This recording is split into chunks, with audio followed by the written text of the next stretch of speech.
Hello അസ്സാം വലൈക്കും welcome to YouTube ചാനലിൽ നമ്മൾ കാണിക്കാൻ പോകുന്നത് അവിൽ വെച്ചിട്ടൊരു പായസമാണ്.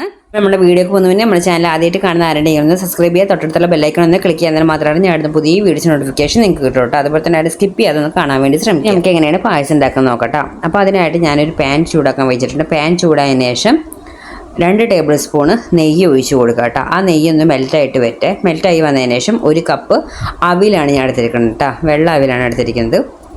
നിങ്ങളുടെ കയ്യിൽ ചോപ്പാണെങ്കിൽ ചോപ്പെടുത്താനും കുഴപ്പമൊന്നുമില്ല. 2 മിനിറ്റ് ഒന്ന് വറുത്തെടുത്താൽ മതി. ഒരുപാട് നേരം ഇട്ട് വറുത്തേക്കേണ്ട ആവശ്യമില്ല കേട്ടോ. ഒരുപാട് നേരം ഇട്ട് വറുത്താൽ നമ്മൾ ഒന്നുകൂടി വെന്ത് വരുമ്പോൾ അത് ഉടഞ്ഞു പോകും.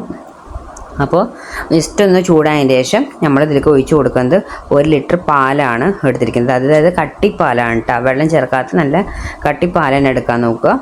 അത് ഇതിലേക്ക് ഒഴിച്ച് കൊടുക്കുക കേട്ടോ. എന്നിട്ട് അത് ഒന്ന് ചെറുതായിട്ടൊന്ന് ഇളക്കി കൊടുക്കുക. ഒന്ന് ഇളക്കി കൊടുത്തതിന് ശേഷം നമുക്ക് 1 കപ്പ് വെള്ളം ഇതിലേക്ക് ചേർക്കുന്നുണ്ട് കേട്ടോ. നമ്മൾ അവിലെടുത്തില്ലേ, ആ 1 കപ്പിൽ തന്നെ കുറച്ച് വെള്ളം ഒഴിച്ച് കൊടുക്കുക. ആ വെള്ളം ഒഴിച്ചിട്ട് ഒന്നുകൂടെ ഒന്ന് ഇളക്കി കൊടുക്കുക കേട്ടോ. അതൊന്ന് ഇളക്കി കൊടുത്തതിന് ശേഷം നമുക്കിനി 1/2 ടീസ്പൂൺ ഏലക്കയുടെ പൊടി ചേർത്ത് കൊടുക്കുക കേട്ടോ. ചിലരുടെ ഏലക്ക ചതച്ചിട്ട് തൊലി ഒലുക്കണം ഇട്ട് കൊടുക്കുന്നുണ്ട്. അത് അങ്ങനെ ഇടാൻ പാടില്ല. അതിൻ്റെ വീഡിയോ മുമ്പ് ചെയ്തിട്ടുണ്ട് എങ്ങനെയാണ് ഏലക്ക പൊടിക്കേണ്ടതെന്നും അതിൻ്റെ തൊലി ഉപയോഗിക്കാതിരിക്കുകയാണ് നല്ലത്.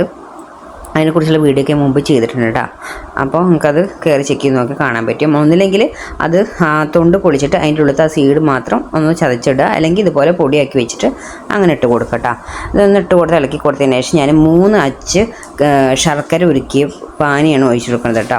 അപ്പോൾ ഒരു കാര്യം ശ്രദ്ധിക്കണം, നമ്മൾ ശർക്കര ഒഴിച്ച് കൊടുക്കുമ്പോൾ ചൂടോടുക്കനെ ഒഴിച്ച് കൊടുക്കരുത്. നമ്മൾ പായസം ഉണ്ടാക്കാൻ തുടങ്ങുന്നതിന് മുമ്പ് തന്നെ ശർക്കര പാനി ആക്കി വെക്കുക. എന്നിട്ട് അതൊന്ന് തണുക്കണം കേട്ടോ. തണുത്തതിന് ശേഷം മാത്രം പായസത്തിലേക്ക് ഒഴിച്ച് കൊടുക്കുക. ചൂടോടുക്കനെ ഒഴിച്ച് കൊടുത്താൽ ഇത് പശുവിൻ പാലായതുകൊണ്ട് ഇത് പിരിയാൻ ചാൻസ് ഉണ്ട്. അപ്പോൾ അതുകൊണ്ട് ശർക്കര നമ്മൾ ആദ്യമേ ഉണ്ടാക്കി വെക്കുക. എന്നിട്ട് അതൊന്ന് തണുത്തതിന് ശേഷം മാത്രം ഇതിലേക്ക് ഒഴിച്ച് കൊടുക്കാൻ പാടുള്ളൂ കേട്ടോ. ചൂടോടുക്കനെ ഒഴിച്ച് കൊടുക്കരുത് ഒരിക്കലും. ഞാനിപ്പോൾ ഒരു വെള്ള കളർ ശർക്കര എടുത്തത്, നമുക്ക് കറുത്ത കട്ട ഉണ്ടാവുമല്ലോ, ഒഴിച്ച് കൊടുക്കുകയാണെങ്കിൽ വേറൊരു കളറാണ് നമ്മൾ പായസത്തിന് കിട്ടാം. ഇനി നമുക്ക് അത് ഒഴിച്ച് കൊടുത്തതിന് ശേഷം ഇനി നമുക്ക് കുറുക്കി എടുക്കണം. അതിങ്ങനെ തിളക്കുന്നതോടെ തന്നെ ഇതിൻ്റെ കളർ ഇങ്ങനെ മാറി വരും കേട്ടോ. നമുക്കിത് എങ്ങനെ നല്ല തിക്കായിട്ട് വേണോ അല്ലെങ്കിൽ ലൂസായിട്ട് തന്നെ അത് ഓരോരുത്തർ ഇഷ്ടം പോലെ ആക്കിയെടുക്കുക. ചിലർക്ക് ലൂസായിട്ട് ഇഷ്ടം ഉണ്ടാവുക. ഇവിടെ കുട്ടികൾക്കൊക്കെ ആണെങ്കിൽ കുറച്ച് ലൂസിലാണ് ഇഷ്ടം കേട്ടോ. അപ്പോൾ നമുക്ക് കുറച്ചുകൂടി കുറുക്കി വേണമെങ്കിൽ അങ്ങനെ ആക്കിയെടുക്കുക. ഒന്ന് കുറച്ചുകൂടി നേരം വെറ്റിച്ചാൽ മതി.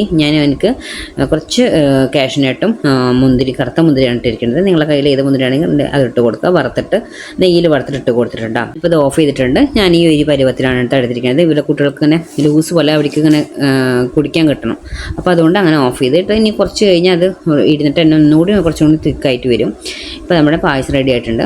നല്ല ചൂടിനിട്ട് അത് ഞാൻ അവിടെ വെച്ചിട്ട് തന്നെ ഇളക്കി കൊടുക്കുന്നത്. ടേസ്റ്റുള്ള പായസമാണ്. നമ്മൾ അടപ്പായസത്തിനൊക്കെ ടേസ്റ്റ് ഉണ്ടാവും കേട്ടോ. അപ്പോൾ എല്ലാവരും ഒന്ന് ട്രൈ ചെയ്ത് നോക്കുക. ഇത്ര നമ്മുടെ വീഡിയോ ഇഷ്ടമായി ലൈക്ക് ചെയ്യാനും ഷെയർ ചെയ്യാനും കമൻറ്റ് ചെയ്യാനും സബ്സ്ക്രൈബ് ചെയ്യാനും മറക്കരുത്. Okay, bye bye, thank you.